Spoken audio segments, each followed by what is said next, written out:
Welcome to the Fold Mysteries, where we seek to discover everything that lies between the folds of reality. I totally got busted looking at my phone to pull up our guest bio today. I got busted. It's okay though. So I know that everybody is wondering why Abe is here. So this is our surprise co-host for this evening. So I'm Uh, really excited to have you join. I'm excited too. Thanks for the opportunity of having me on. It's been a while since I've co-hosted or even hosted for, like I said, a while. The last episode of MNBRT Radio was in 2018. And so to do this and have this opportunity, I was like, yes, want to jump on it. So thank you, thank you, thank you. I'm so excited to have you along. You're very, very, very intelligent. You're very well versed in the topic that we're going to cover tonight. So, um, Thank you. MNBRT. Yes. So I'm excited to have you along. And I know that you're going to add some really quality conversation to what we're going to be speaking with our guests about this evening. My favorite subject. Yes, Bigfoot. Um, Yeah. So, news for the Fold Mysteries. We have had kind of a weird schedule with the podcast, and that's just because I am in my final semester of college. So it is taking about thank you. It's taking about 3 hours worth of study a night. So it has been very hard for me to coordinate things that are coming up with the conference that we have going on and school and work because I'm salary, so I'm working all day long. Um, so I apologize that we didn't have a show last week. I couldn't get a guest lined up, and so things kind of fell apart for that. So I apologize to everybody, but I'm hoping that moving forward it will be weekly again. So, but I can thank you, Abe, for helping us with our guest tonight. But first, any news in the MNBRT world? Not more of the M. Well, yes. So we're getting things lined up for the 2026 MBC as far as speakers go. We've got some lines out there. We're just waiting to hear back from. I got goosebumps already.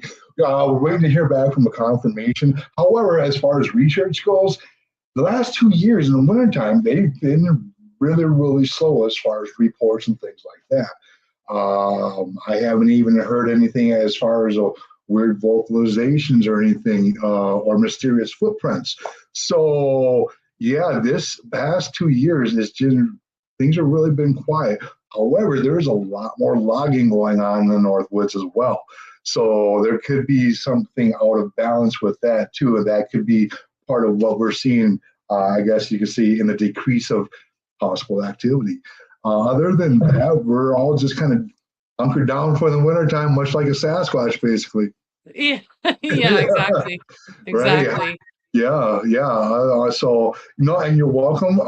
It was my pleasure to get you a guest for tonight. And it's even more of a pleasure to be right by your side tonight. Yeah, yeah. Which he spends a lot of time by your side because he is a member of MNBRT, correct? Yes, he is. Actually, matter of fact, I think he is celebrating 10 years this month as being an official team member because it was in Wow. early of 2016 where he joined the team. So yes, absolutely. And I'll Very let you cool. do the introduction. And yeah, go right ahead.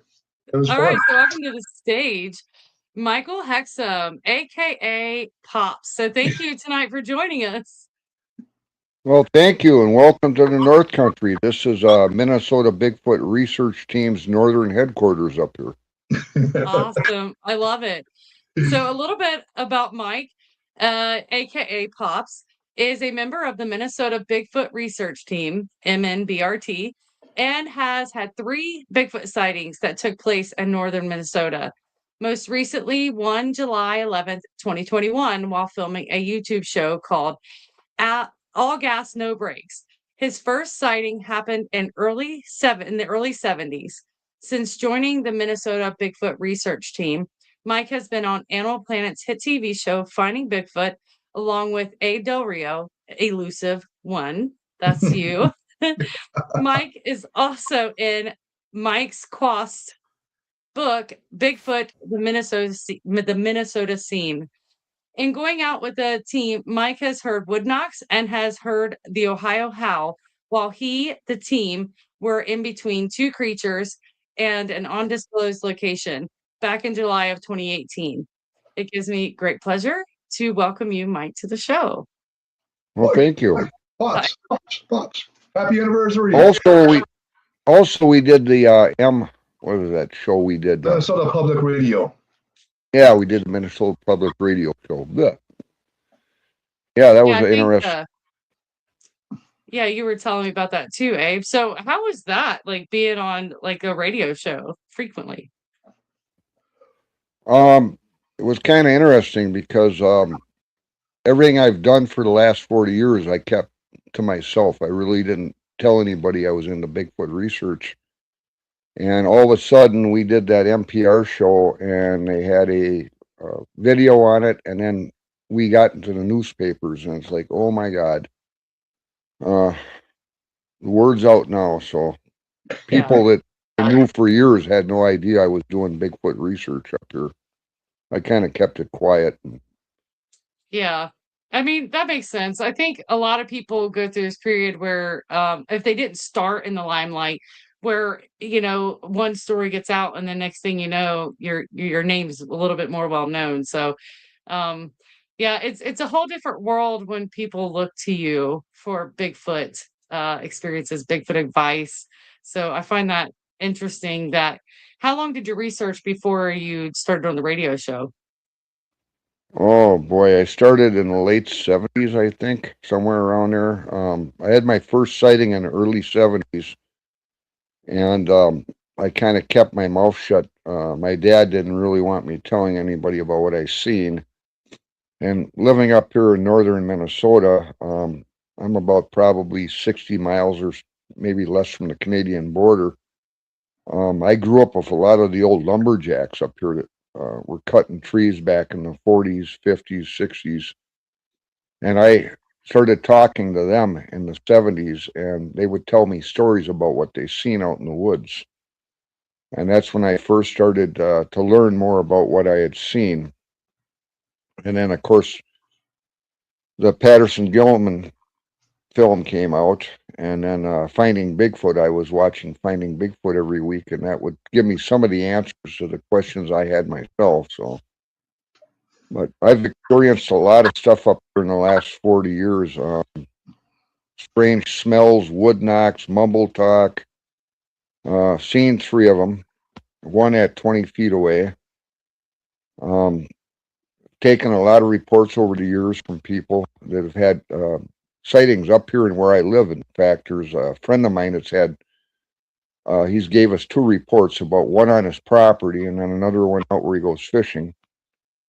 So I'm kind of getting excited. Spring is around the corner now. The cabin people, I call them, will be back up for the summer. So hopefully I will get some good reports and be able to get out in the field and do some, major researching again this summer.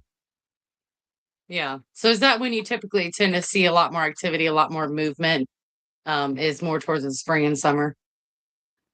Yeah, right now where I live on a small lake, and there's probably about 6 of us living on the lake year round. And then the surrounding area, there's cabins, but nobody's up here in the winter, so it's just kind of a dead. In the wintertime, it's really dead up here. Spring and summer, we call them the cabin people come up, and so there's more people up here for the summer, and that's when I start getting reports. Yeah, so I wonder if it's a lot to do with like the weather and also the amount of people that's available to see the Bigfoot and to actually report it. Not so much the weather, the amount of people up here that are actually having a visual contact with, seeing them and that. I have my own theory what they do in the winter, so I know where to pretty much look for them in the winter if I want to go looking. And then the summer, I have my own theory of where they hang out in the summer. And that's, all the years I've been researching, I've learned things, I don't know everything. I learn something new every year. I'm still learning, even at I'm almost 70 years old. I'm still learning. I'm not an Yeah. expert. Yeah. I think we're always still learning. And I've noticed over time it almost seems like the type of things that you experience and the what becomes typical behavior tends to change over time, because I noticed like over years of even my own lifetime, the type of structures have changed, and not necessarily based on location, but just I remember going out and playing in like these igloo style things when I was a kid, and we would tell my mom about it. We could never get her out to look at them, but she would tell me that they just grew like that. So, even though I was young, I'd look and they were in the ground, like they were created like that. And the inside was real mossy and soft. And we would play in there as kids, me and my sisters. And now you don't really see those or hear of those anymore. And now you're starting to hear of these ground nests, which I don't think was reported back then. So it's almost as if the phenomena is changing. Well, it's kind of interesting because in the wintertime, I would believe, this is my opinion, they head towards tamarack swamps, because you get into them swamps and that moss grass. I've actually laid down in it, taken a nap, but it never really freezes in the winter. So my theory is they go into that tamarack swamps in the winter, and then in the summer they head for the cedar swamps. And the reason for that is the cedar is a natural deterrent for insects. Hmm. Wow, that makes great sense. Wow. Hey, what do you think? You're sitting just over there so quietly. No, 'cause I know you might have something pop up, so I'm just going to let you take it all away. But that's absolutely right. Cedar swamps is a natural cedar itself is a natural repellent for insects, especially mosquitoes. And I personally don't know what they do in the wintertime. I mean, I can only speculate. Um, I don't think they truly hibernate. I don't think they truly migrate either. Because if they have everything that they need in a certain location, they don't have no need for it.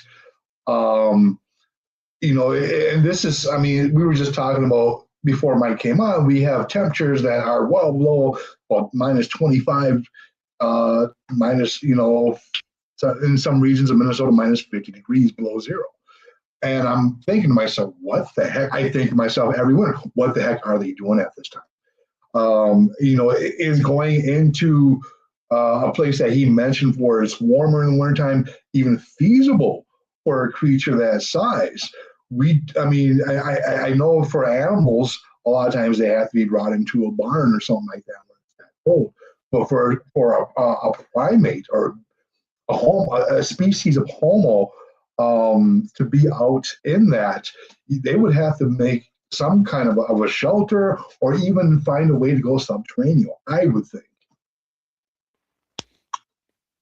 Well, it's kind of interesting about back in I want to say 95. I was back in an area, Abe knows area, where I trapped and hunted most of my life.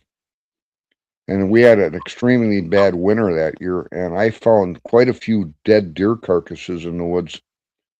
And my experience from hunting that all these years is I checked the leg bones. There was no teeth marks in the leg bones. Hmm. And so that would tell me that it wasn't a wolf kill, but the leg bones were snapped, like been hit by something. But examining the deer carcasses, I noticed the skins were gone on a couple of them. And so Bigfoot is not stupid. They're very intelligent creatures. I have no doubt that they would use them skins and wrap themselves with them in the wintertime to help keep warm. Yeah. Mm-hmm. So, what do you think of this idea that they like you were mentioning, Abe, that they go underground? Because there's a theory that more of like the swampy places where you get a lot of those putrid smells before you have a Bigfoot experience, that is because they're living somewhere underground and they're not getting that flow through their hair that kind of naturally airs them out. So do you think that could be a possibility? Are there places up there where they could get in underground?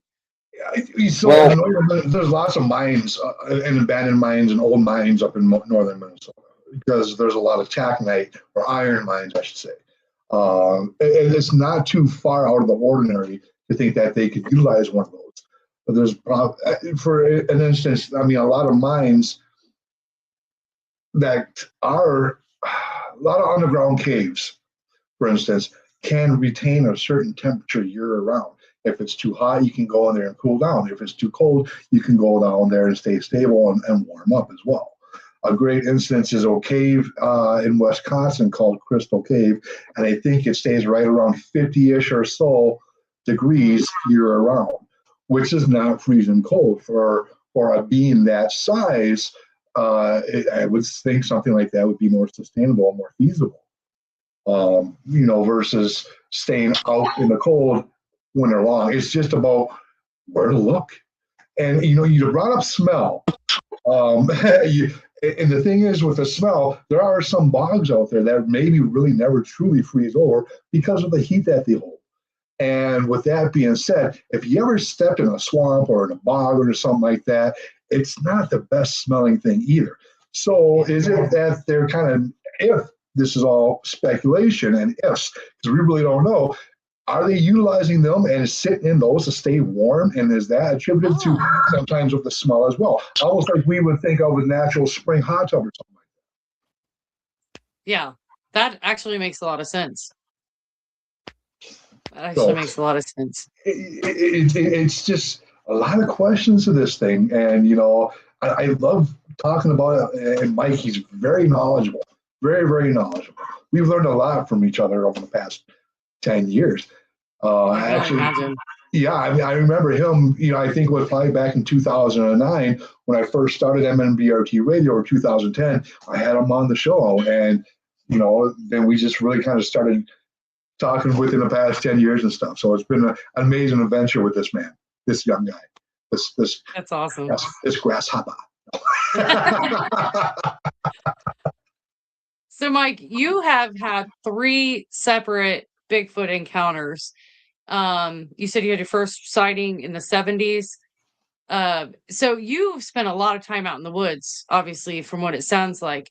So that obviously you would have multiple sightings, especially if you seem to attract these creatures.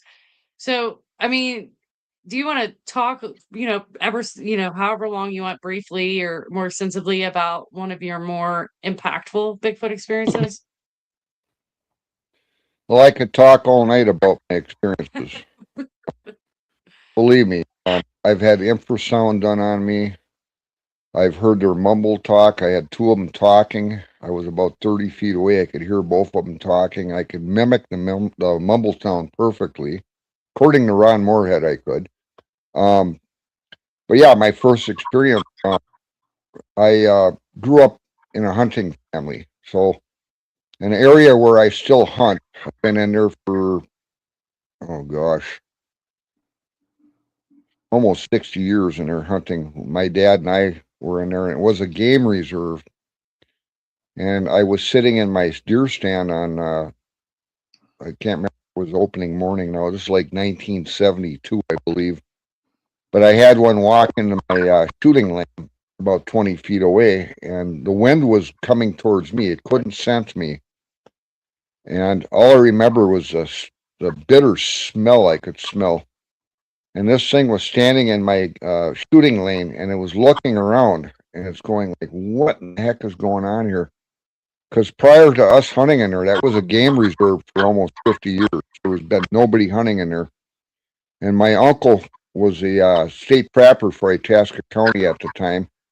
And he found out that this area was being opened up for hunting. So we were the first bunch to ever go in there and hunt. But anyhow, this creature was standing there looking at me like, what is going on? What is going on? And then I made a noise. I can't remember if I said hey or what I said, but it turned and looked at me. And then at about 4 or 5 steps, it was gone. And I can't forget the face on this thing. To me, it looked like a prehistoric man face. It was probably around 7 feet tall. My dad came back in there with me the next morning, and I said it was standing underneath this pine tree branch. And my dad guessed it at about almost 8 feet. And it wasn't big and fat or anything like that. It was pretty slim. But what I really remember is the face. It reminds me a lot of the face that I've seen on Minnesota Iceman. Real similar in the facial structures on especially the forehead was protruding more, and the nose and that. But I sat there after it walked away. I sat there and I'm going, what the heck did I just see? And I packed up all my gear and I got the heck out of there as fast as I could. I remember that. So I think I was about 14 or 15 years old at the time. Oh, wow. Wow. How comfortable were you going out into the woods after seeing something like that? Were you pretty okay with it? Yeah, I wasn't real happy about it, but at that time I didn't really understand what I had seen. And I remember when it was walking towards me, I could see it, something dark, and the first thing I thought was a moose. Then I could hear these bird noises, like chirping noises. And then it walked out and very interesting. So, Pops, now this was the one. How close was this one from you again? I'm guessing, 20 to 25 feet, somewhere in there. It wasn't that far. It was close enough I can make out the face on it real good. No, what time of year was this? You said hunting season. Will this be in November? Yeah, it would have been in November. And, was there still a lot of foliage, a lot of leaves on the trees at that time? Or were they kind of starting to come down? No, there was no leaves on the trees. Back then, the deer season used to run right after Thanksgiving. And that particular year, we didn't have any snow on the ground that year, so I couldn't really track anything or look for tracks. But yeah, I mean, that time of year, I don't remember how cold it was back that day, but that time of year is nothing to sit out there in your deer stand, and it could be anywhere from 0 to 20 below zero. So yeah. How much of it did you get to see? What was that again? How much of the creature did you get to see? Well, I got to see the whole creature. And you said, so what would the sex of the creature be? Was it pretty obvious on the sex? I believe it was a male. I wasn't looking at anything basically but its face. Yeah, I suppose it was kind of cold outside, huh? No. Yeah. No, it did not have breasts or anything like that. Gotcha. And you said probably around the height of 7.5 feet tall. And what was the color? Yeah, somewhere in that neighborhood. What color did you say it was? I beg your pardon? The color? It was a brownish color. It wasn't a dark color like a bear or anything like that. And it wasn't that hairy. I've seen a lot of pictures people post on Bigfoot, and the ones I've seen were never really that hairy, except for all gas and no brakes. And all I could see was a figure standing out on the trail. And that looked to be, my guess, probably around 7 or 8 feet tall and probably around 400 to 500 pounds. That looked pretty big. Oh, dang it. Huge. So when And then that time, scary. Go ahead. What were we saying, Michael? well, that time we were up on the reservation and we got the Ohio Halls there. And I was using the thermal imager, and this thing stood up from behind a log pile and was standing there looking at me. And then when Abe and Bill at the time was with them, they were coming closer to where that log pile was. This creature got down and was gone. And my guess is, I don't know what it was. It could have been a bear. Well, I was pretty much standing straight up, I was pretty much right behind your shoulder while you were walking with that thing, and I was trying to record you at the same time. And I don't know if I picked that up on. I didn't see it. He had the thing right in front of him. It was one of the first times where he actually was having the opportunity to tinker around with the thermal imager. So he was like really kind of holding it close and stuff like that. And it wasn't like it was far away where I could see. He was kind of holding it close, and I was kind of over his shoulder trying to record and document everything that was taking place. Wow. But the one that he was about 400 or 500 pounds, I was maybe 10 to 15 feet away from him with the host. Well, this thing stepped out on the trail. And oh, dang. I almost seen it. I almost seen it. Ah, God, I'm right on the heels. Story of my life. Isn't it crazy how you like always have these weird, crazy sightings at the most inopportune times when you're not really ready? Yes. So, Yeah. It's been like that for 26 years now. so when you say not that hairy, I'm trying to image what you're talking about. So are you talking about the hair wasn't long? It was more short, or was it more sparse when you say not that hairy? Well, it didn't look like a gorilla, but yes, it was covered in hair. And the hair, like I say, I was concentrating more on its face Yeah. Okay. because I was like, what in the heck did I just, what am I looking at? What in the hell is going on? And, but yeah, it wasn't hairy like a gorilla. It was, I believe it was probably shorter hair on it. And like I say, it wasn't real big and heavy. Yeah. I know it could have been a juvenile for all I know. Most of my interactions I've had over the years have been, I think, are pretty much juveniles. They're the curious ones. They're going to come out, check you out. And Yeah, that makes sense. So I'm kind of curious. So the one that you saw that was big, like huge, and had more hair, was that the same area, or was that a totally different area that you were researching? totally different area we were researching. And the last thing I ever expected was this thing to come out onto the trail because Abe was back off the trail with the crew and the cameraman. He was showing them how to do wood knocks, and we were making a lot of noise in there. We were probably, I would say, almost 5 miles back in the woods that we walked. And Abe was demonstrating different things. They were doing different hauls and whoops and everything else. And this thing stepped out on a trail. Me and this young man was with us by the name of Dylan, I believe his name was. Yeah, it was Dylan. Yeah, and we seen it. We both seen it. He freaked out. Later that night, we were walking out, and both Dylan and I were being sidetracked on to our right side. This thing was following us through the woods, and like I say, we were probably close to 5 miles in that we had walked, and that was probably the quickest walk we ever made out of the woods. Well, not yet. I mean, round trip, it might have been 5 miles. It was definitely a good jaunt back there. And when he's seeing this, it was right at dusk. It wasn't during the day. It was right at dusk, if not darker. So, Yeah. like you said, all he got was this silhouette, this big, dark silhouette go on to the woods. And what it did the classic Bigfoot shuffle. It did one of these a couple of times, side to side. Yep, side step. And then it went back in the woods. And by the time he went back in the woods, he was like, Abe, guys. I'm like, what? He goes, they were speechless. I was like, what? So he told me about it. We went to go check out the area. By that time, it was just too dark. And I was kicking it's a sensitive subject for me to talk about that site. Yeah. So you guys have had a lot of experiences together then. I mean, out in the woods, doing what you do together. Gosh, yeah. I mean, and that comes with being really active in the field. You're not going to get stuff sitting behind, a screen or in your house. You got answers are all in the woods. They're not behind here. You know what I'm saying?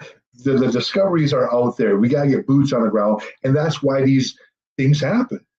So yeah. Yeah, absolutely. So there is a picture of Mike, you out in the woods. So doing your thing with all your gear. That's pretty awesome. Oh, that was night we did the finding Bigfoot show. Oh, very cool. Very cool. Yeah, they had camera. They had all the camera gear on that night. So, and we actually got a knock coming out of the cedars. Oh, did you? Yeah. They had Abe and I divided up into two groups. So it was me. Oh, excuse me. It was me and Cliff and Matt Moneymaker, and then Abe and Bobo and Renee. And Cliff and Matt and we walked down a trail that Abe's familiar with. And we've actually camped out and did overnights there, which we got tree knocks there when we were camping. But we walked down that trail, and it leads to a big cedar grove down below the end of this trail, and we got a cedar knock back in that area. It was a cool night. That was a good show. It was a really good show. And I just recently uploaded that stuff to our Minnesota Bigfoot Research Team TV Facebook page and our MNBRT Facebook group. And for those who are interested, by all means, feel free to send us a join to our MNBRT group. Oh, I also have a group. I have a group I started about 2 years ago. It's called Pop's Bigfoot Hunter, and that's on Facebook. So I post some stuff on there. But yeah, the MMBRT site is really good. It's got more. I do more YouTube videos. Abe, on the other site, we have more of our actual filming, interviewing people, and then boots on the ground in the woods type of things. Nice. So you do a lot of posting on the Pop's Bigfoot Hunter? That is my site I started about 2 years ago. So nice. Abe is an administrator on that site. And then, like I say, the MMBR. He says, no. Not yet, anyways. No, okay. I better check my status real quick again here. But no, I mean, yeah. I'm retired. I got to have a hobby in the wintertime, so I started a site. Great question. That's awesome. So then MX from YouTube wants to know what is the best way to call them? I assume Bigfoot. Is there a way that you can kind of call them in or attract them? I've mostly done tree knocks. Abe has done some of the Ohio hauls, and I'm pretty good at mimicking a timber wolf. I can actually sound just like a wolf hauling in the woods. I've done that a few times. And then, of course, the mumble talk that I heard, that was really creepy. That's another story, too. But, yeah, I prefer to use tree knocking. In Minnesota, it seems like their primary way of communication is through wood knocking or tree knocking. And for those who don't know what that is, that's where we think that they take a piece of wood on wood sound and they hit it against a tree to get that acoustical sound of like, how can I? We use these squatch sticks here. These are just like little bats. And all the team members have one. I got them all from our team members. And we take these and we hit a tree, which gives off a real good acoustical sound. And that sound travels a great distance. Now, the thing is, why we use this technique is because this technique has been documented in great aches for long distance communication. And it's also proven us pretty good if they are responsible for the wood knocking in response to us being the solicitors of that. So it's fun. It's the greatest feeling when you get a response too. It's like, oh, yes. Yeah, there's that, and then you can't help like, did you hear that? Yes. Right? So you get that recorded? Yeah, we were running. But then he also mentioned the Ohio Hall too. And I don't know if there's a lot of people here in the chat. It looks like you got yourself a great chat. Hi, everybody in the chat, by the way. Thanks for joining us tonight. The Ohio Hall is dubbed the Ohio Hall because Matt Moneymaker recorded it back in 1994 from Ohio. And that kind of sounds like an air raid siren kind of going off. And Bobo, for instance, that's the call that he does in hopes of trying to get soliciting a response from a possible Bigfoot if they are indeed, responsible for the Ohio Hall.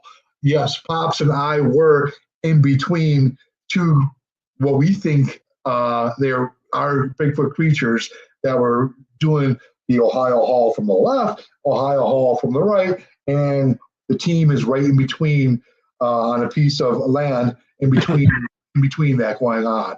And wow. And that was a really great experience. That was back in July of 2018 when that occurred. We also, after we heard the Ohio Hauls, we could hear the coyotes start going nuts. Well, the coyotes were going nuts prior to the Ohio Haul because Yeah. Bill, he did the Ohio Haul. And then we heard the coyotes going out to the right. And then out of nowhere, and then to the left. And we're like, what the heck is going on? It was so freaking cool, right? And my camera's rolling. I have a parabolic dish going on, and everything is recording. Everything is going good. However, the splitter from the parabolic dish that goes into my audio jack of the camera malfunctioned. Don't. Record that. Oh my gosh. Right. Oh my gosh. So, however, yeah, none of our recorders worked that night. However, I did post a video anyways under Pop's advice. I didn't want to post that. I really didn't want to post something like that. However, at that same time and location prior to the Ohio Haul, that's where he was walking with a thermal imager and seen something by a wood pile as well. It was the exact same spot, exact same night. Probably just a little bit before the Ohio Haul went off, to be honest with you. So that I think I did post that on our Minnesota Bigfoot Research Team YouTube page because I think it's over an hour, and you only get a certain amount of time to post on like Facebook, Instagram, and TikTok too. They really kind of restrict you on that. Yeah. So I think I've already got your take on this because both you and Mike there mentioned equipment failure. So I've kind of already got your take on that, but I'm curious, Mike, what do you think about the equipment failure? Because I noticed that tends to happen a lot, especially when the experiences started getting really intense. When you want to capture something the most, sometimes you get this equipment failure where either your devices don't work or the recordings you thought you had aren't there. So what are your what's your take on that? Well, I've experienced that a couple of times where we've had equipment failure, and being as I've had infrasound done on me a few times, who knows what they can do to the equipment if they do the infrasound. They could screw up your equipment. I don't know. But all I know is there's a couple of times we've been out, the equipment seemed to work fine. And then once we got out into the woods and we started getting some action, some stuff going on, and the equipment started not working. It's just kind of weird. So I don't know if that infrasound can do something to the equipment or not. I know I've had it done on me. So I've had the infrasound done on me a couple of times, and believe me, it's not fun having it done on you. What does that first feel time like? I felt like I was having a heart attack. Once I got out of the area, I was fine, and then I went back into the area again, and I started having panic attacks, which I never ever have panic attacks. And then another time I was back in an area by myself, and I was just thinking, God, what a beautiful area for Bigfoot habitat back there. It was along a river, and there was an old trail going back in there. And I went back in on my four-wheeler, and all of a sudden, I had to get out of there. I don't know what it was. I was carrying a shotgun and a sidearm with me because I was in there grouse hunting. And all of a sudden, I just started, I got to get out of here. I got to get out of here. Whatever. I don't know why it was. I got on my four-wheeler and got out of there. Once I did that, I was all right. And the only thing I can think of is at that time, I didn't know much about infrasound. Now I can say, beyond a shadow of a doubt, it was infrasound. They wanted me out of that area. Yeah. And that area is only about 3 miles from where I live, by the way. So. Oh gosh, that's nerve-wracking. So you think it was because you were armed? I mean, Abe, I want your take on this when Mike explains, because I've heard that they know what those are. and that they don't like them. And when you go out armed, you are more likely to have a more intense up close experience to get you out of that area. Me What or do you Abe? think of? Well, you first. I mean, do you think that was because you were armed that they wanted you out so bad? Uh, Not necessarily, because in years past where I deer hunt, um, they've been in the area. They've actually left gifts in my deer stand. I had a dead rabbit in there one, and the reason for that is when I shoot a deer, you clean the deer out in the field there and take the guts out. And there's been more than one time I've come back the next day and the gut pile was completely gone. And that time of year, you got to keep in mind that most bears are in hibernation. So what cleaned that gut pile up? Mm-hmm. Yeah. And so they don't look at hunters as being a negative thing, in my opinion. That's just my opinion. And like I say, they've left me gifts in the past off the deer stands. I've had deer pushed to me on opening morning. Nobody in the woods. It's like, okay, what moved all these deer right into my area? I got my deer that I wanted.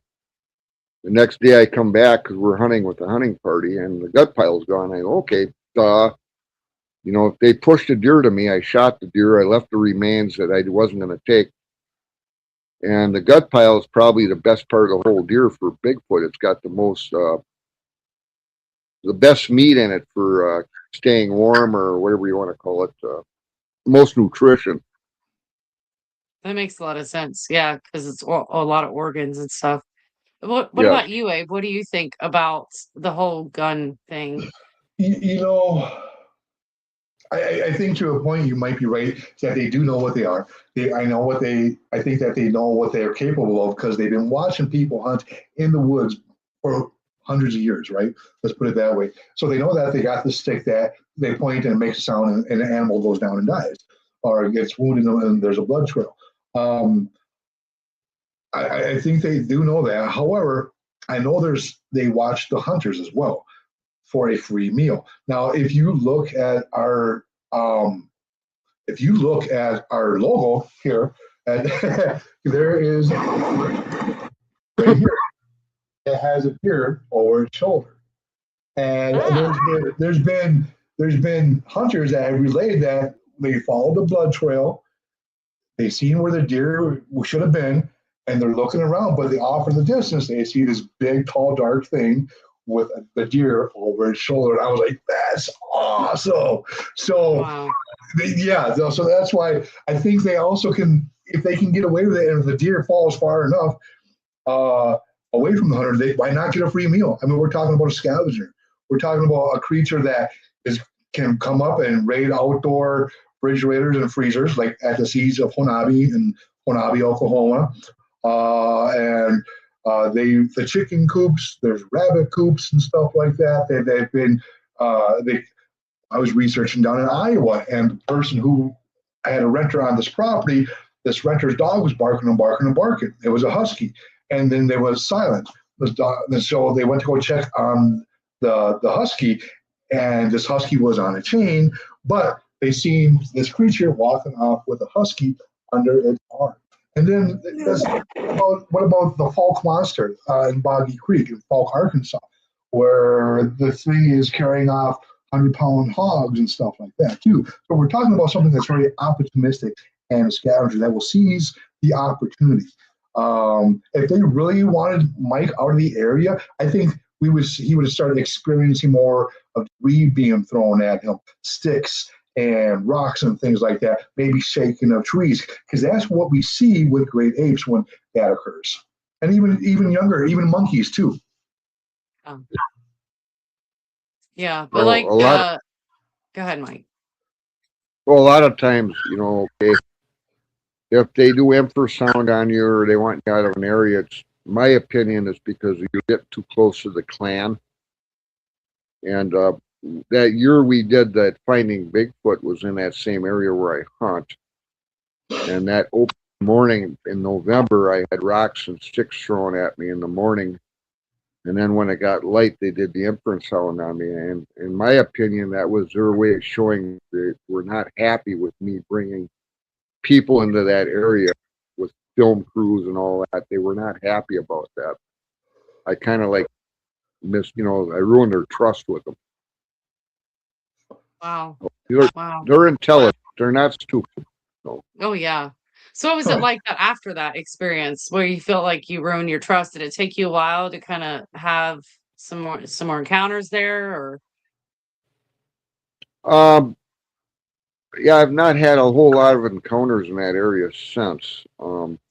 Last fall I was in that area. I was scouting out. We're looking for an old deer stand, and my youngest son was with me, and he was out walking around down in the lower cedars, and I was waiting for him, and I just had the sense that something was really creepy. It was just really creepy. And then he came walking back, and we got out of there, and we got on the main road, and I told him, God, I just felt really creeped out back there. And he goes, yeah, he felt the same way. It was really weird. And like I say, it's an area I've been in my whole life, and all of a sudden it feels creepy, like you want to get out of there. But it wasn't infrasound. It just felt like something was watching us. It was that crazy rabbit. Yeah, this was last October. And I say that crazy rabbit because Pops and I were in this area, and we were having a bonfire. And God, yeah. Yeah, this rabbit was one of the boldest rabbits, or there was something crazy with it. I don't know, but this rabbit was one of the boldest rabbits. It was so close to us, it just wasn't afraid. Wow. You could have went and petted the rabbit. That's how the rabbit was looking to us for safety. Something had scared the rabbit into us. Wow. And I believe we might have gotten a tree knock that night back there too. I'm not sure. Yeah, we did. Yes, we did. Yep, I remember that. Yep, Wow. a couple of them off in the distance. But yes. That's interesting. So I'm wondering, do you guys have any non-Bigfoot, maybe even throwing Abe under the bus here, comical stories of anything that Abe has done, like taking a dive down a hill? I get my car stuck a lot. Oh God. Oh God. That's one thing that they can fault me for, is that my driving. I mean, I like to speed. I am a speeder. Okay, I'm doing 85 minimum. It was probably back in 2020 when we were going to go check out the venue for the Minnesota Bigfoot Conference. And Yeah, actually, it was February. It was probably February of 2020. And it was me, Pops, and Joel. And we were taking this back way to get down there. It was snowy. The roads were slick as hell. And I was going a little too fast. I slid off. And Pops had to call somebody with a shovel to come. And we got shoveled out. There was this other time in 2016 or 2017. I was driving on really wet, marshy land, and I got my Pontiac stuck. There was this one time in my vehicle that I have now that I was kind of going across a waterlogged road, and my vehicle died out, and I had to get chained out and pulled back. So I like to I literally use my vehicles as off-road vehicles or four-wheelers or something like that, because the Pontiac was not one of them, but now I got an SUV that's all-wheel drive. So yeah. Other than that, I haven't really took a dive down the hill. Maybe up a hill by sliding up on mud and taking a knee. But I've never gone really full Humpty Dumpty. And I'm going to say you got to realize too. You got to realize too. We go in places where most people wouldn't even dream of going. So if you go in an area like that, you're taking a chance you're going to get stuck or something could happen. So. And he's absolutely right. I mean, if one of us gets hurt, we're not leaving the other person back there. And so we really try to watch and mind our P's and Q's and where our footing and our stepping and stuff like that, and our foot placement. And not just that, when you're going through the thickness that we're going into, you got these sticks and this brush that could actually poke your eyes too. So you kind of got to be mindful on not where you're walking, but actually where what's coming towards your face as well. Oh yeah, 100%, Yeah. 100%. And actually, I go into a lot of places where typically there isn't cell phone service. So Oh yeah. Yeah. I recently invested in a satellite phone Okay. because, like you said, if anybody were to get hurt and you're with a group of only one other person, that's risky. So it's nice to have something to fall back on in an emergency situation. So that's something I've recently invested in myself, just so I could feel that peace of mind knowing that we'd be able to call for help if we needed to. Yeah, yeah, and so if anything like that were to happen, I mean, we're staying right there with that team member, or we're helping them out and carrying them over our shoulder. Yeah. Unless you're both hurt. Yeah, and that's and I get criticized for that because it's like, okay, women have wanted to join our team, and we've had a couple, we've had a husband and a wife, and that just didn't work out. However, I'm like, okay, so picture this: we are back where we go, and something happens to me. How are you going to get me out? How are you going to throw me over your shoulder and get me out of there, or what? You're not going to leave me there. How is this going to work out? So, Yeah. and not to be sexist in any way, shape, or form, Yeah. but let's keep it real, And statistically, I mean, there's not as many women in the Bigfoot research field as there are men anyway. So, Right? Yeah, yeah. yeah. Um, but so I know that you said that you could mimic the mumble talk pops. Can you give Yeah. us an example? Can you do the mumble talk for us? Yeah, I can. And there's a story behind that. I was clearing out a trail going back to the woods where we hunt. I went in there by myself. And I was back in about probably a total of 6 miles on a four-wheeler. And I got off my machine. I was get the chainsaw off the back of the machine and start cutting the trail open. This was like about, this was probably about the middle of September. And back in September, it's so green and you can't see more than about 20, 30 feet. But as I got off the four-wheeler, I heard this Bigfoot, or I believe it was, actually coming in behind me on the same trail. I heard it go, mirror, mirror, mirror, mirror, mirror, mirror, mirror, mirror, mirror, mirror, and I'm going, what in the heck am I hearing? And then about 30 seconds later, another one answered him, and it was right out in front of me, about 30 yards in, but I couldn't see that far because everything was still really green. I couldn't see that far, and it answered using the same mumble talk. And then the other one answered, and this went on for probably about 20 minutes or so. Wow. And then the two of them joined together. And my first thought was to walk in there and see what the heck is going on. And then I said, no, I'm in this far all by myself. No, my best bet was to just get on the wheeler and get out of there. And that's what I did. But I did that mumble talk to Ron Moorhead at one of our conferences. I think it was our first conference in 2020. It was the first NBC. And Ron, I did that for him. He said that he had heard that more than once in the woods with the Bigfoot. And he said that it was remarkable how well I could imitate that mumble talk that they did. I've actually tried that in the woods before, but I've not gotten any response that I know of. So, right. Yep. That's interesting. I know that I think that I have also experienced something along the same lines, but it's so far away. So it was me and Chad and Jason Kinsey from Searching for Sasquatch documentaries, all out in the mountains. And we were in mountains where there was guaranteed nobody for miles. It was out in Oregon.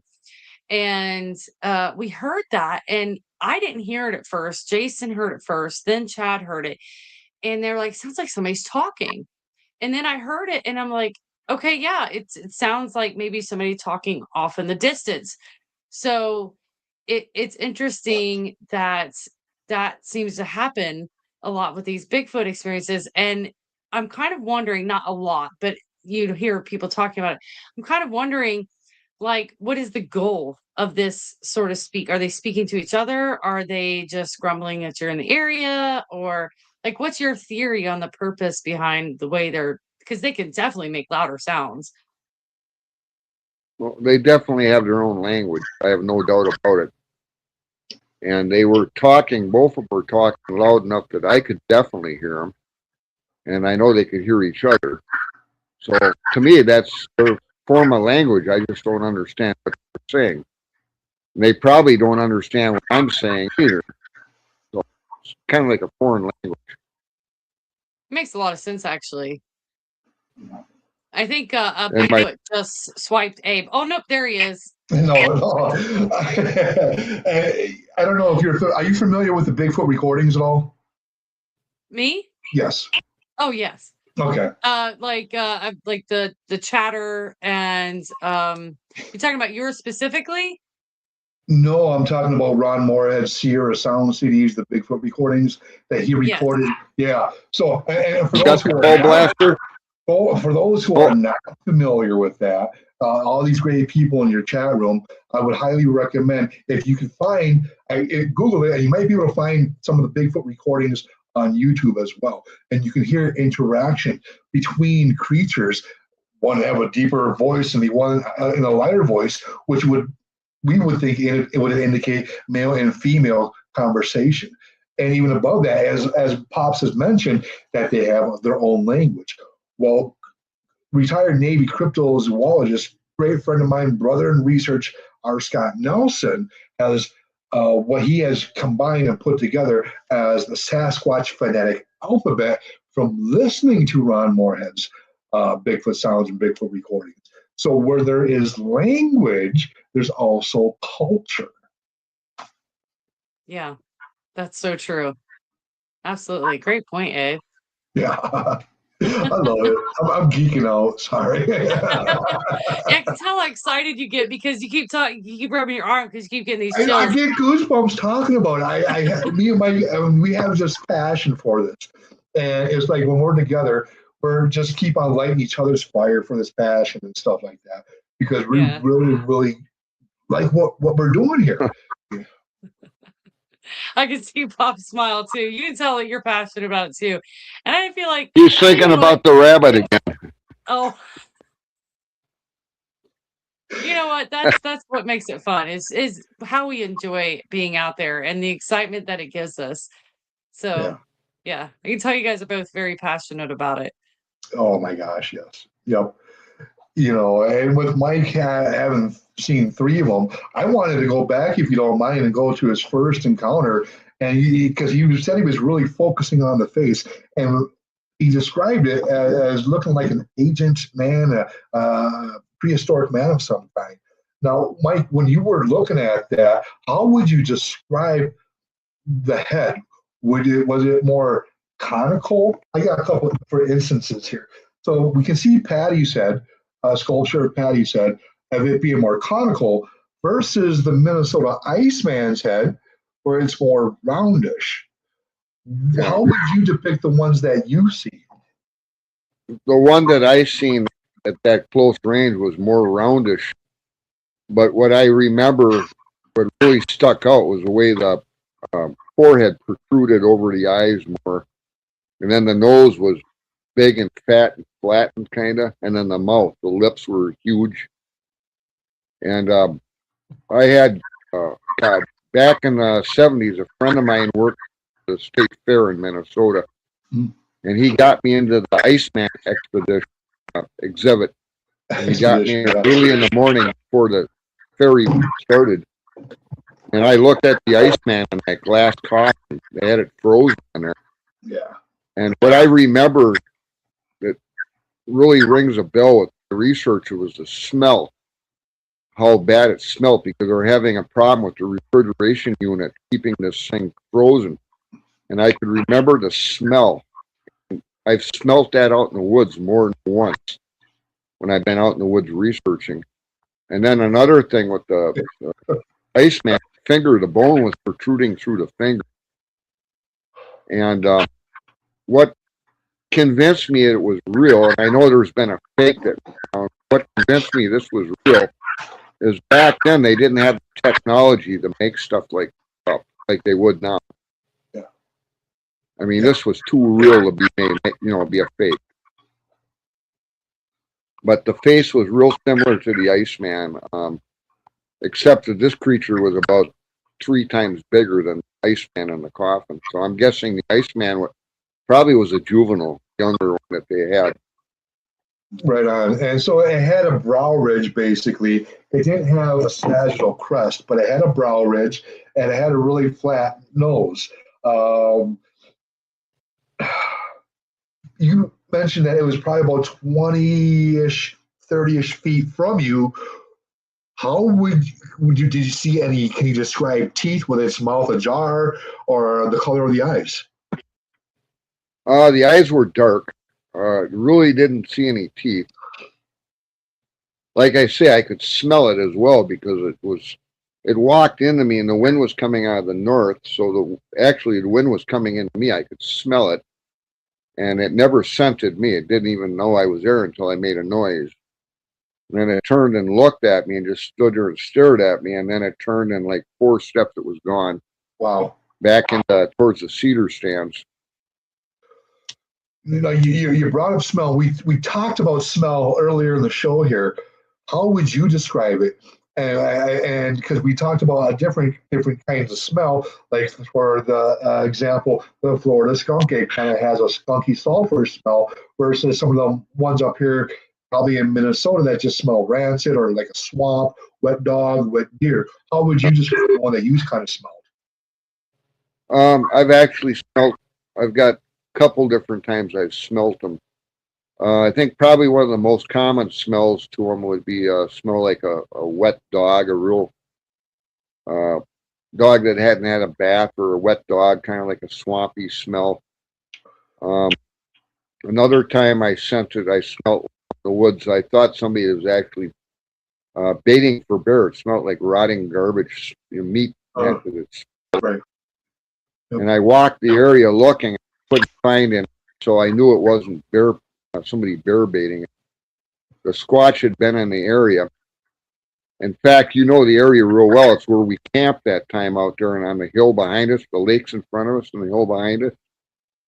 Up on the top of the hill, my dad and I were out walking that hill because there's trails going back there, and I could smell it.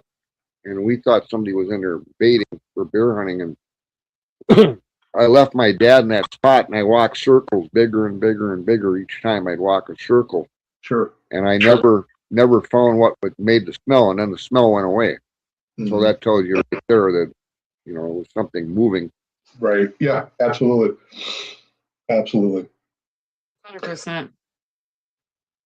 In Ohio, I have smelled something rancid. And I've never heard anybody else describe it like this. And I don't know if it's just because I have experience behind this smell that I compare it to that.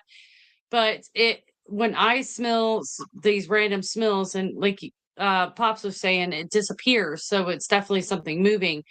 I had captured in a live trap a possum, and I moved it from the live trap over into a dog carrier until I could figure out what to do with it. And I kept it in there for like a day and fed it, gave it water until I could figure out what to do with it. I actually released it.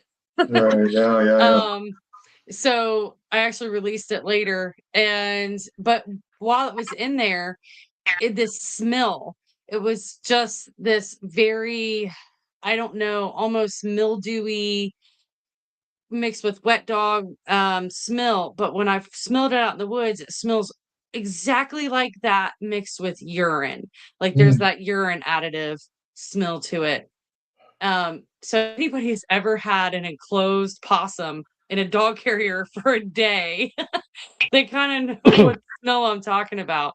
Oh. And every now and again, I'll get a whiff of that when I'm in the woods in a known Bigfoot area. And it's mixed, that smell is mixed with urine. And I'm like, oh, I wonder if that's a Bigfoot. But I've not really had like super intense experiences to kind of back up and collaborate that with that smell. But I just wonder if that could be maybe a Bigfoot passing by. It's You possible. never know. Right. Bears will smell too. I used to Yes. do guiding bear hunting, and bear will give off an odor as well, but not like that. Not like what I smelled. That was Yeah. We We bad. don't have any bear, and we do, but they're like super sporadic. Like they're just passing through. So as often as I smelled it, it doesn't really, match the rare sightings of bear that we have in Ohio. But yeah, that's interesting. So, Pops, you were recently in a book that was published here by Mike Quast. Can you kind of tell us a little bit about how that experience was for you? Personally, I haven't read the book, so I haven't gotten a copy of the book to read it.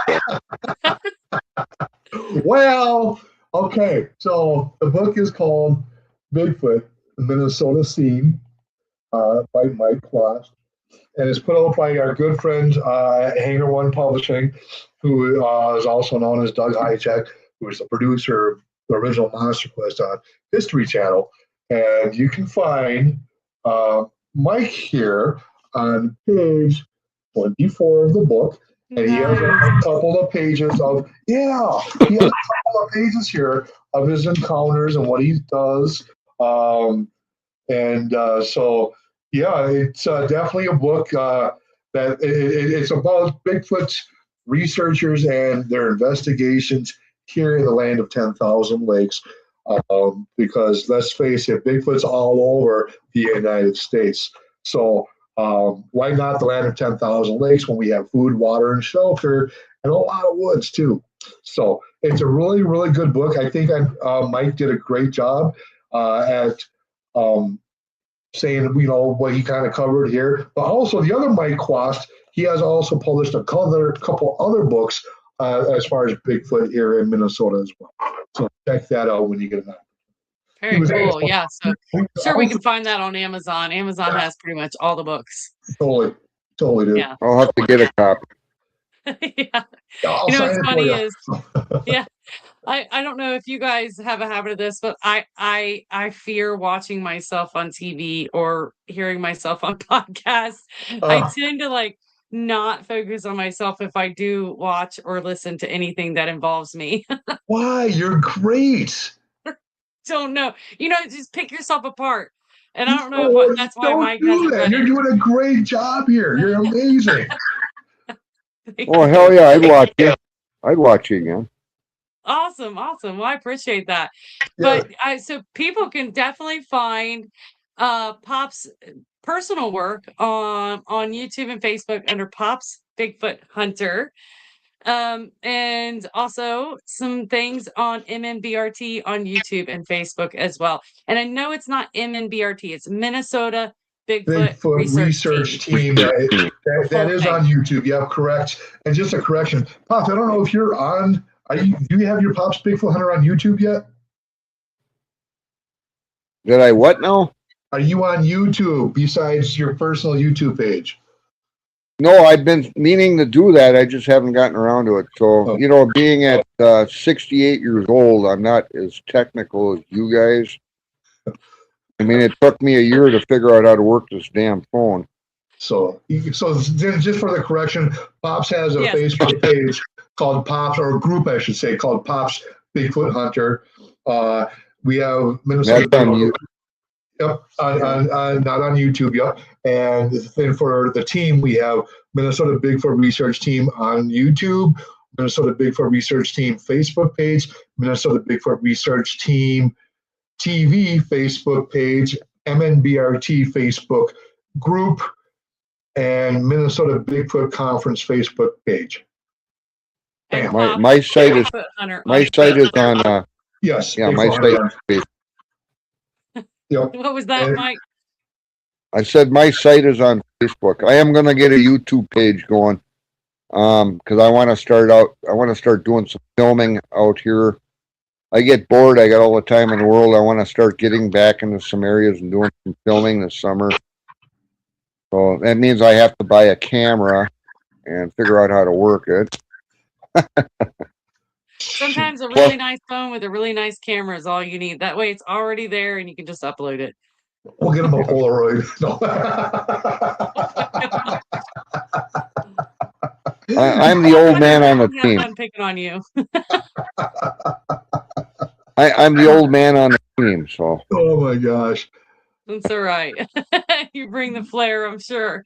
You guys have been wonderful tonight. It has been such a pleasure, Abe, to have you on helping me co-host. You were awesome. You brought some great points to the conversation. And Pops, you're awesome. I would love to have you on again sometime. And I can tell that you and Abe have a lot of fun together. Oh, yeah. We definitely do. And I want to say thank you for the opportunity and the invite to have me co-host. It's a treat. It really is a treat. And I had a great time. And it's always a great time ribbing Pops as well. And to your awesome chat room here as well. You guys, thank you very much for coming in and listening to us. We appreciate that. Awesome. If you guys want to hang out, we'll do the outro and we'll talk just a little bit longer. Cool. Bye. Sure.